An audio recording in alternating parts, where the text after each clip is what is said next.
Let's say someone asks you the old stranded on a desert island question. In this version, you can bring one book, one movie, one album, and one TV show with you. So you agonize over it for a while, but then you finally settle on one of each. Then, twist. You can only bring one of the 4 things you just picked. So what's it going to be? Your favorite book, favorite movie, favorite album, or your favorite TV show? If you've watched any of my 86-part series, Your Guide to the Ventureverse, or, read the title of this video, then my answer to that question is obvious. HGTV's How to Survive on a Desert Island with Ron Perlman. But a very close second place is The Venture Brothers.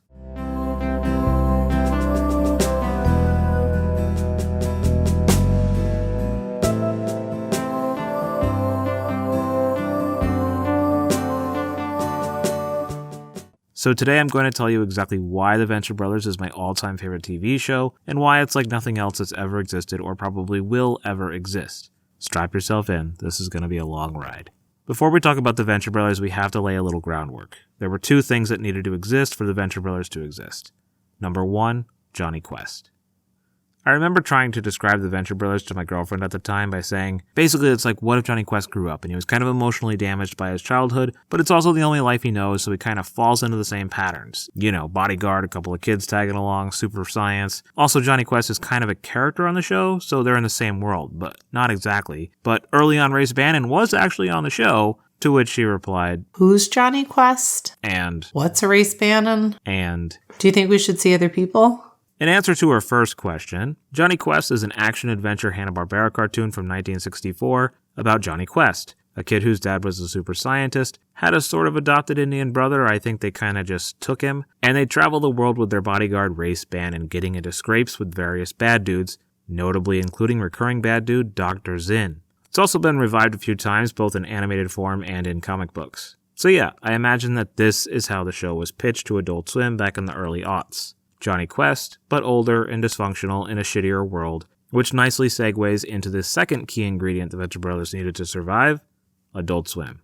All kids out of the pool for Adult Swim. All kids out! Back in September 2001, an exciting thing happened for a 15-year-old cartoon enthusiast still choosing to watch more Nickelodeon and Cartoon Network than anyone else his age. Cartoon Network debuted a block of adult animation called Adult Swim, and I was there night 1 to check it out. You are allowed to have any opinion you want of Adult Swim, but you cannot disagree with this fact. Adult Swim is punk rock. A block of animation for adults on a kids network featuring a couple shows that were canceled elsewhere, a couple completely new shows, and a couple shows that recycled old assets from classic Hanna-Barbera cartoons. Oh yeah, anime too, but that was never my bag. Adult Swim, especially in those early days, did whatever the fuck they wanted and was run like no other channel before it or since. Love it or hate it, for better or worse, it was chaos, it was anarchy, it was complete creative freedom for its creators, and 17 months after its debut, Adult Swim aired the pilot episode of The Venture Brothers. Dr. Venture, his twin sons Hank and Dean, and the family bodyguard Brock travel to the United Nations in New York City for a science symposium at which Dr. Venture will unveil his latest world-changing invention. I present to you the Ure!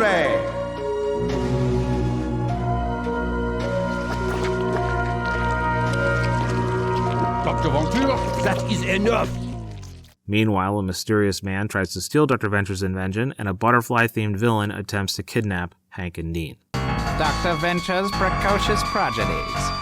They will be his undoing. That'll be 5350. 5350? Oh, What the hell is this supposed to be? it's an IOU. For your life! Somehow I got it in my head that the pilot episode isn't considered canon, although I can't actually find any evidence of Jackson Publick or Doc Hammer saying that. And nothing really happens in it that contradicts canon. It's just slightly off from the rest of the show, as pilots often are. Dr. Venture's a little more excited about science. Well, it turns out your hunch was correct. They aren't dinosaur bones as we thought after all. They're robot bones! Brock's a little more detached. Plus, I really don't care. And the Monarch has a very different look. It's a little rough around the edges, but at the end of the day, it does a great job at setting up what kind of show the Venture Brothers will become. This is a world composed of fantastic science fiction, guys with magic powers, and living, breathing comic book characters. But also the banality of everyday existence, governmental bureaucracy, and the logic of the real world.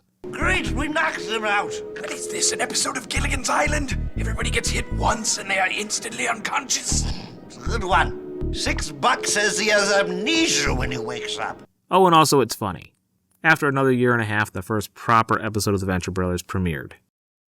Season 1 of The Venture Brothers is basically good old-fashioned episodic television. This week, the Venture family visits a space station. Next week, the Amazon rainforest. Next week, an Arctic base. You can watch just about any episode in any order and know everything you need to know to fully grasp what's going on. There's a quality to The Venture Brothers that existed even back in Season 1 that makes the show incredibly bingeable. Source, this guy Mike I worked with back in 2006, said if he ever sat down to watch one episode, he'd end up watching at least 4 episodes. Thanks, Mike. Hope you're doing well. Sorry I blew you off every time you asked me to hang out. Season 2 takes the formula created in Season 1 and just runs with it. To put it plainly, Season 2 is basically Season 1 of The Venture Brothers, but better. Season 2 also introduces more continuity between episodes, giving the monarch a season-long arc in trying to get his life back together by first escaping prison, then rebuilding and staffing his cocoon, and finally getting his girlfriend back, culminating in asking her to marry him, and an action-packed 2-part finale revolving around their wedding.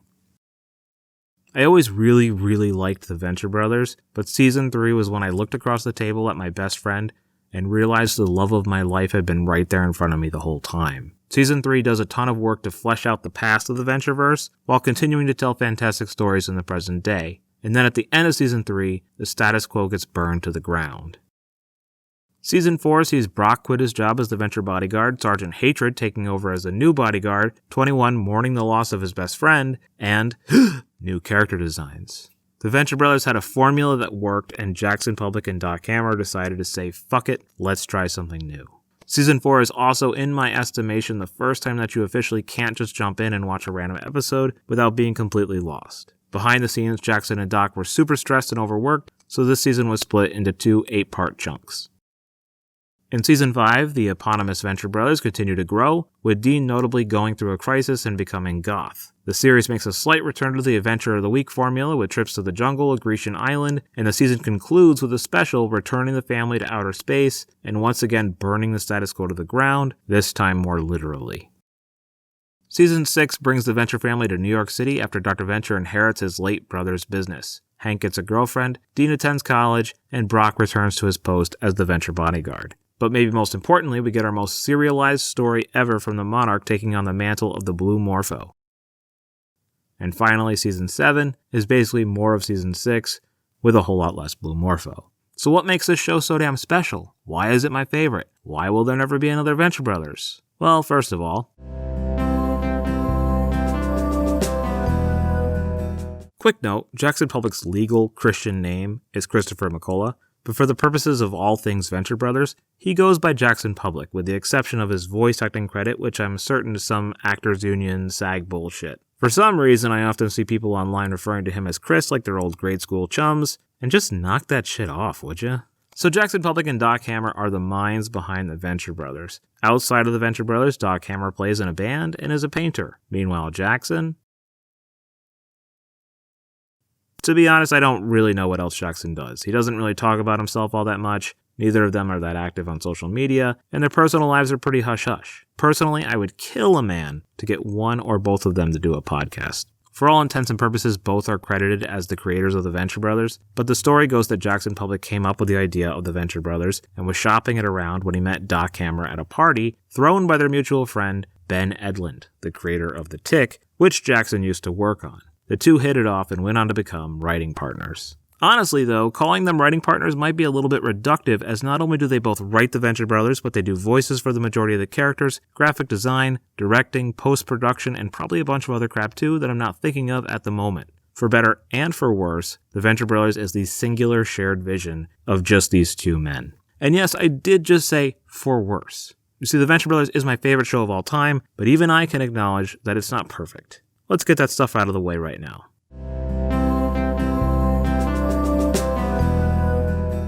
So for the record, the next 3 things I'm about to talk about aren't exactly problems I have with the show. I love the show. What they are reasons why I believe the Venture Brothers never ascended to be the most popular show of all time. First is the wait time between seasons, which is now a non-issue. No shade to Jackson and Doc, I appreciate that they were so involved with the show every step of the way, but it just meant it took a long-ass time to make the show. The shortest amount of time between seasons was still over a year at 14 months between seasons 3 and 4, but season 4 just so happened to be the season that was split in half because Jackson and Doc were burnt out, leaving fans with a 9-month wait between the first half of season 4 and the second half. Meanwhile, the longest amount of time between seasons was a whopping 2 years and 5 months between seasons 6 and 7. My next take is that the show can be a little confusing at times. First of all, I can't even imagine flipping through the channels late at night and having your first episode be like a random season 5 episode. You really kind of have to watch the show in order to fully grasp what's going on. The world in which the Venture Brothers is set lives fully formed in the heads of Doc Hammer and Jackson Publick, therefore things that are obvious to them aren't always made completely clear to the audience. For example, did you know Rose Whalen is Triple Threat? Or that Tosh Thompson is Stars and Garters? If you're watching this video, the answer to that question is probably yes, but there were a ton of people that never connected those dots. Dots that Jackson Publick and Doc Hammer thought were obvious. This was all, we were surprised by the message boards for this one, because people thought they figured out a secret that we thought was just completely just part of the plot, which is that Rose used to be Triple Threat. People were like, I think they might be the same person. We're like, oh, sorry, were we not clear? Yeah, we didn't. And finally, I can't not talk about it. Early Venture Brothers occasionally used some shock humor that didn't age all that great. No word! Without making this super political, let's just all agree that approximately half of Americans picking up the series for the first time today wouldn't be super cool with characters using words like gay and retarded, or the jokes about Sergeant Hatred's past. And yes, I'm well aware that early seasons of the Venture Brothers were made in a different time. I just wish I didn't have to say to prospective new fans, look, in the early seasons, once in a while they say some stuff that's a little uncool, but this show premiered in the early 2000s, so just stick with it and that stuff goes away. Of course, all three of those shortcomings are also a part of what makes the show so special. In defense of the wait times, we ultimately got the best product possible. Also, think about it like a band releasing albums. What's that typically average out to? 45 minutes of audio every 2 years? Suddenly, Venture Brothers is looking pretty good. Also, those wait times were an endurance test for OG fans, separating the casual Adult Swim stoners who'd completely forget about the Venture Brothers between seasons from the ravenously hungry superfans who'd rewatch old episodes over and over and over again. Regarding the show being confusing, you can call that a side effect of the show being so freaking dense. I mean, every single episode of this show is just stuffed to the gills with content. While other shows hold your hand and waste time spelling things out for you, Venture Brothers ain't got time for that. Jackson and Doc could teach a masterclass on efficiency and storytelling. Also, if you do miss something, it only adds to the fun of rewatching an episode and discovering something new later.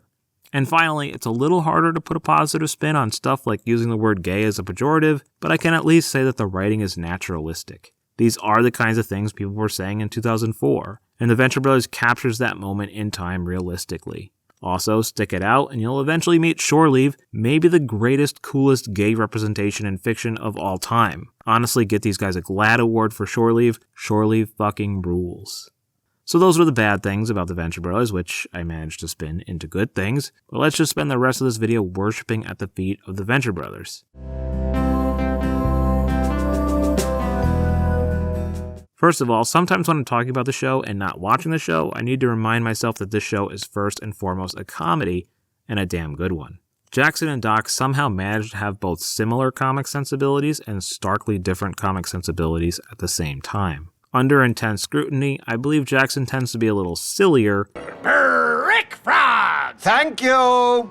while Doc tends to be a little more vulgar. Hank, what was that about the bums not liking dicks coming? Ow! What? He said that. But both ultimately derived the majority of the comedy from treating the characters like real people. Which is a smooth as butter segue to talking about how good the characters in the show are. Are you familiar with the term Flanderization? It gets its name from the Bible-touting, overly friendly neighbor of the Simpsons family. It refers to the fact that in the early days of The Simpsons, Ned Flanders was a full character. But as time went on, he just became a cartoonish caricature spouting catchphrases. Cohen doodly diddly, diddly oodly, loony oodly, noodly doodly diddly doddly, shut the diddly daddler Ratner, maple doodly doddly diddly doddly. All of my favorite TV shows kind of pull a reverse Flanderization, with characters that start out broad and silly, but slowly get fleshed out until they feel less like characters and more like real people. And obviously this is how I feel about the Venture Brothers. Hank and Dean, as an easy example, began the show with almost identical gee golly whiz personalities. Last one to the hangar's a rotten banana. You're a rotten banana. but over the course of the series grew into distinct and unique young men. In the middle of season 4, Hank lost his virginity, and despite the weird circumstances surrounding that moment, it felt like this kid I knew went through this rite of passage, and I was truly and honestly proud of him. If that's not a testament to how real these characters feel, I don't know what is. But the characters of the Venture Brothers can only grow and change so much because of the serialization of the show. Next up, we're talking continuity. Jackson and Doc have a slavish relationship with continuity that is goddamn admirable. There are exceptions to this, it's not watertight, but it may be the best continuity in modern fiction, period. Rewatching the show is a constant treat as you connect dots you couldn't have possibly seen the first time through. For example, the Monarch offhandedly references Captain Sunshine in Season 1. Yes. You sent the charred remains of Wonder Boy to his beloved Captain Sunshine. Yes. And then 3 seasons, or 5 real-time years later, we get a whole episode about Captain Sunshine. And that's just one example of a billion little fun things like that just make this world feel real and lived in. Side note, my very first exposure to serialization as a kid actually came from The Tick. I remember seeing the moon in the background and it had letters written on it. I didn't understand why, but then another kid at school told me there was a previous episode where villain Chairface Chippendale attempted to write his name on the moon with a giant laser, but only got as far as CHA before he was stopped by The Tick. I am not kidding you when I tell you that the idea of a cartoon not having everything go back to normal at the start of each new episode blew my fucking mind to bits. I didn't even know the word continuity yet, but it was a seriously formative experience that would dictate the kind of stuff I'd love forever. And speaking of formative experiences, as a kid, I grew up with a sister who was 6 years older than me. She set the standard for what was cool and what wasn't. As a result, I grew up not liking or refusing to allow myself to like a lot of the things targeted at little boys. G.I. Joe, X-Men, Star Wars, basically anything action-oriented. The same goes for music. I grew up thinking I didn't like music at all because my only exposure to music was the music that she liked. If I'm honest, I still get a little weird discussing my musical tastes in mixed company. It truly wasn't until my late teens when she moved out that I started to discover all kinds of cool shit I missed out on. And maybe that's why I fell so hard for the Venture Brothers. The Venture Brothers had everything that I missed out on as a kid, but made for adults with the added bonus of being funny. Most of the references went over my head at first, but it was a crash course in everything awesome I didn't get to experience as a kid. Jackson and Doc truly are the cool older brothers I never had.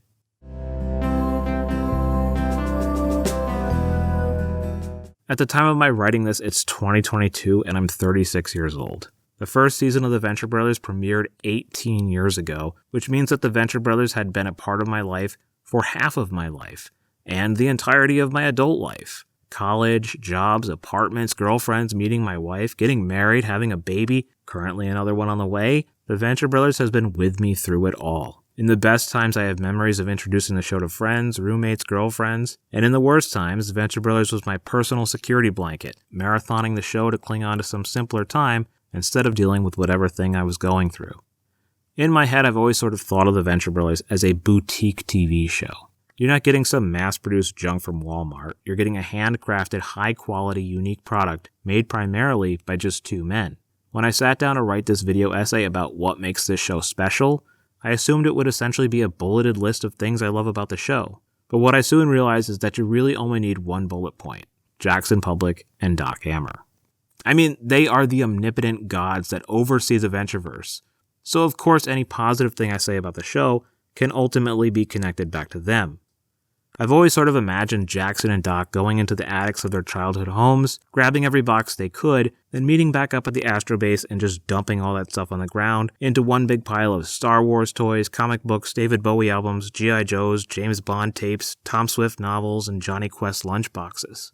And eventually, from many, many conversations about that pile, the Venture Brothers would emerge. But the Venture Brothers is so much more than a pile of references. The Venture Brothers is a show about family. The Venture Brothers is a show about characters.